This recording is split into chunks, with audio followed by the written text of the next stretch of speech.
Paytm share holders क्या करें? Sir पहली चीज तो जिस दिन से मैंने पेटीएम का आईपीओ आया तब से एक ही बात बोल रहा हूँ कि इसमें मत जाइए, लॉस है, मत जाइए, लॉस है। आज भी यही कहूंगा, मत जाइए, लॉस है। बहुत सारी कंपनियां और हैं, 6,999 कंपनियां और हैं, यही बोलता था हमेशा से, आज भी यही बोल रहा हूँ। लेकिन अगर किसी के पास है तो अब वो बेचेगा तो है नहीं, ऑब्वियस सी बात है। कह भी दूंगा तो भी नहीं बेचने का, तो बेटर ये कि रखे रहिए, क्या कर सकते हैं, वेट करिए, जो सिचुएशन बनेगी कुछ ना कुछ तो होगा ही।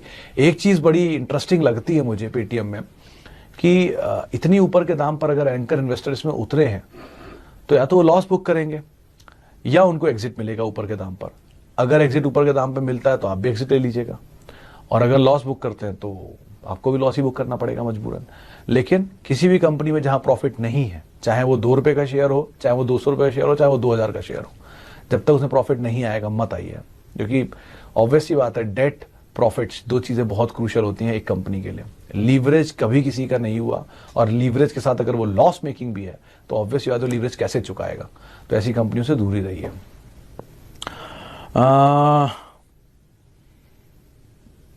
विप्रो बाय करना चाहिए सर? अनुराग जी, जहां तक मैं नंबर देख पा रहा हूं, नंबर देखकर तो ऐसा लग नहीं रहा कि बड़े फायरवर्क नंबर है। एबिटा के नंबर्स अनुमान से नीचे दिख रहे हैं, रेवेन्यू के नंबर अनुमान से नीचे हैं, प्रॉफिटेबिलिटी का आंकड़ा भी अनुमान से नीचे है। वो गाइडेंस का रिवीजन अभी देखा नहीं मैंने, आया है कि नहीं, क्योंकि कुछ मिनट पहले ही आया था। तो सो फार तो अवॉइड ही करिए जरा।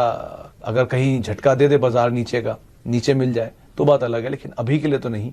एटलीस्ट डस्ट सेटल होने दीजिए। जब आप इन्वेस्टर होते हैं तो आप इतनी एक आध उसमें झटकों से बाजार में उस अपने डिसीजंस नहीं चेंज करते हैं। आप वेट करिए, एक आध रिजल्ट्स आने दीजिए, सिचुएशन ईज आउट होने दीजिए, भाव नीचे मिलने दीजिए, सेटल होने दीजिए, फिर आप ले लीजिएगा। कहाँ भागा जा रहा है, कल भी यही रहेगा। अदानी पोर्ट कुछ गुड न्यूज आएगा सर?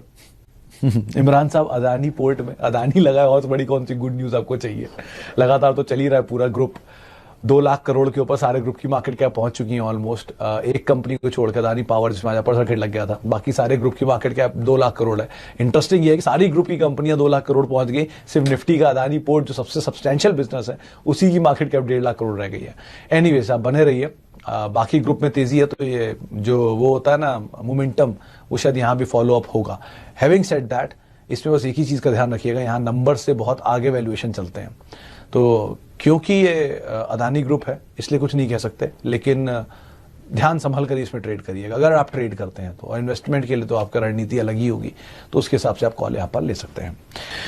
अच्छा, fresh buying in Tata Elxsi and Motherson. Kaushik साहब, अभी मदरसन को तो आप अवॉइड करिए क्योंकि मदरसन में एडजस्टमेंट हुए हैं आज। वो एडजस्टमेंट इनके मर्जर डीमर्जर को लेकर है, तो उसको तो आप अभी अवॉइड करिए, कल वो एक्सडेट हो जाएगी। दूसरी तरफ आ रहा है टाटा एलेक्सी, ये बढ़िया कंपनी है, लेकिन कोई झटका दे तो आप खरीदारी करें। आज बढ़िया तेजी में था, डिस्पाइट की अनुमान था कि थोड़ा बहुत आईटी प्रॉफिट टेकिंग आएगी, तो ये चल रहा था। किसी दिन इसके नंबर आएंगे और खराब नंबर आ गए और झटका दे दे नीचे का, तो वो एक मौका रहेगा आपके लिए, वहां पर आप इस्तेमाल करिएगा। किसी सडन एक फॉल के अंदर इसको आप खरीदारी कर सकते हैं, लेकिन ध्यान रखिएगा टाटा एलेक्सी 1-200, 2-400, 500, 1000, 2000 वाला आइटम नहीं है। इसको आप रखिए आराम से। मुझे आज भी याद है 800 रुपए पे मेरे कई जानने वाले दोस्तों के पास ये शेयर पड़े हैं, वो आज भी रखे बैठे हैं, बेच नहीं रहे। तो इस तरह ही कंपनी है, क्वालिटी है, क्वालिटी के साथ आप बनिएगा। ओके, अच्छा आगे बढ़ते हैं। और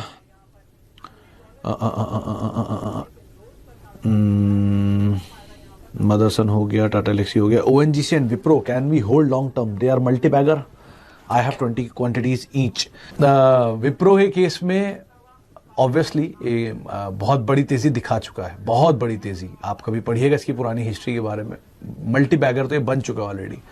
और ओएनजीसी के केस में 2010 से लेकर आज तक मतलब जितने सालों से मैं इसको ट्रैक कर रहा हूँ, ये शेयर अपने ओरिजिनल भाव तक भी नहीं पहुंच पाया है। मोमेंटम बेस्ड स्टॉक ज्यादा समझता हूँ, और ये पीएसयू है तो ऑब्वियसली बात है हर हायर लेवल पे यहाँ पे सेलिंग भी आती है। तो बेटर यही है कि आप विप्रो को तो होल्ड करें, लेकिन ओएनजीसी तेजी मिले, रीजनेबल प्रॉफिट मिले, आप निकल सकते। कंपनियां अच्छी हैं दोनों ही, लेकिन स्टॉक वाइज ओएनजीसी थोड़ा कमजोर दिखता है विप्रो के कंपैरिजन में, तो विप्रो ज्यादा बेटर है। आपको टाइम देना पड़ सकता है विप्रो में, लेकिन ओएनजीसी के केस में सरकारी है, इक्विटी फ्लोट बहुत बड़ा है, 3rd largest equity float of India है वोडाफोन और आईओबी के बाद। तो बेटर यही कि आप कोशिश करके यहाँ तेजी मिले तो निकल जाए, ज्यादा बेटर है। डिविडेंड प्ले यहाँ पे ऑब्वियसली बना ही रहेगा। अच्छा जी, आगे बढ़ते हैं। टाटा स्टील करंट रेट पे, झा साहब ये रिसेंटली एक रिपोर्ट आई थी जेफरीज की, इन्होंने कहा था कि इसमें बिकवाली आएगी मेटल में, वो बॉटम बन गया मेटल का, वहां से एक बढ़िया पुल बैक आता हुआ दिखाई पड़ा। तो वो दिन तक तो ठीक था टाटा स्टील, आज थोड़ा चल गया है तो अब आप इसमें एंटर करना चाह रहे हैं। 2 दिन पहले 3 दिन पहले इनफैक्ट ये मारे फिर रहे थे पूरे मेटल, तब आपको एंटर करना चाहिए था। अभी की सिचुएशन के हिसाब से वेट कर लीजिए, एक झटका और देगा कभी नीचे तो आप एंटर कर सकते हैं। बाकी नंबर्स को अगर आप आधार मानते हैं तो ऑब्वियसली बात है आपको समय देना पड़ेगा। विप्रो पे हम बातचीत कर ही चुके हैं। Okay, what is the growth chances of Tata investment? Sir एक बड़ी इंटरेस्टिंग चीज है टाटा इन्वेस्टमेंट के केस में। टाटा इन्वेस्टमेंट वैसे तो ये पेरेंट नहीं है। अगर आप ये सोच के चल रहे हैं कि टाटा ग्रुप की पेरेंट है और सारी कंपनियों में इसकी इन्वेस्टमेंट है, तो ऐसा नहीं है। वो टाटा सन्स ही है। टाटा इन्वेस्टमेंट कंपनी की एक इन्वेस्टमेंट आर्म है जो जिसके थ्रू ये फाइनेंशियल बिजनेस देखती है। कभी आप क्रेडिट कार्ड वगैरह अगर टाटा का इस्तेमाल करेंगे तो आपको टाटा इन्वेस्टमेंट के अंडर में आता हुआ दिखाई पड़ेगा। इनके बाकी finances, mutual fund and all कारोबार, इसके पास अलग अलग कंपनियों की होल्डिंग भी है, लेकिन वो होल्डिंग इनके अंडर में नहीं आती है, वो होल्डिंग की वैल्यू नहीं है।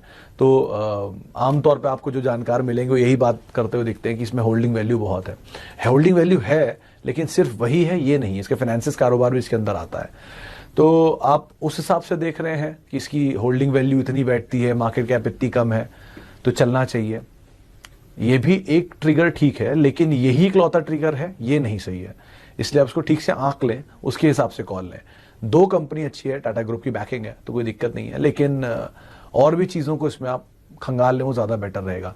लेकिन कंपनी ठीक है, इन टोटल आप बने रह सकते हैं। बहुत बड़ा नहीं, एक छोटा हिस्सा पोर्टफोलियो का यहां पर दे सकते हैं। अच्छा जी, what is the issue with HUL? 1 year on 2% return even after this bull run. Anil साहब, 2004 से 2010 या 1994 से 2000 इस ड्यूरेशन में जरा HUL का चार्ट आप कभी देखिएगा। अपनी हिस्ट्री में सबसे लंबा कंसोलिडेशन अगर किसी बाजार के स्टॉक ने दिया है तो वो HUL है। उसको TCS भी, ITC भी अब तक नहीं तोड़ पाया। सोचिए इतना बड़ा कंसोलिडेशन है उसमें। HUL सिर्फ 100 रुपये या 200 रुपये की रेंज में रहा है पूरे 12 से 15 साल। HUL मेगा जाइंट है FMCG का, एवरीबडी नो। 100 साल से ज़्यादा पुरानी एग्जिस्टेंस है इंडिया में। हर 10 में से 9 घर यूज़ होते हैं, जो मैं हमेशा कहता भी हूँ HUL के। फूड बिजनेस में, कॉस्मेटिक बिजनेस में, बाकी FMCG प्रोडक्ट्स में कंपनियां कोई हाथ नहीं पकड़ सकता। ये कोर स्टॉक है, कोर बिजनेस का स्टॉक है, कोर कारोबार में आपके पोर्टफोलियो का होना चाहिए। लेकिन इसके लिए बहुत पेशेंस चाहिए, क्योंकि FMCG स्पेस छोटा है, मतलब स्टेबल है। वो बहुत भागता नहीं, बहुत टूटता नहीं, धीरे धीरे चलता है। अब वो धीरे धीरे सेक्टर में चलने में लीडर भी HUL है, जो वो भी धीरे धीरे ही चलता है। तो एक तो सेक्टर स्लो, ऊपर से स्टॉक स्लो, तो आप उस हिसाब से यहाँ पर रणनीति रखेंगे। डिविडेंड मिलता रहेगा, ग्रोथ मिलती रहेगी, ये पोर्टफोलियो को सुसज्जित करता रहेगा अच्छे स्टॉक्स के तौर पे। बट एग्रेसिव अगर आप इस तरह के शेयरों से कंपेयर करेंगे, TTML, JP infra, JP associates या GTL इंफ्रा, इस तरह के शेयरों से जो 2 रुपये का शेयर 4 रुपये हो जाए, इस तरह के शेयरों में से अगर आप कंपेयर करेंगे तो गलत करेंगे। HUL इज क्वालिटी, और क्वालिटी समय लेती है वेल्थ क्रिएट करने के लिए। वो पैसा ऐसे नहीं चलता कि वो 1 दिन में डबल हो जाए, 4 दिन में डबल हो जाए, 1 महीने में डबल हो जाए। सर ये तरह के स्टॉक्स को आपको होल्ड करना पड़ता है एक लंबी ड्यूरेशन तक, ताकि वो आपके लिए वेल्थ क्रिएट करें, एक बेस बना कर रखे आपके पोर्टफोलियो का। उस हिसाब से आप इसे देख सकते हैं।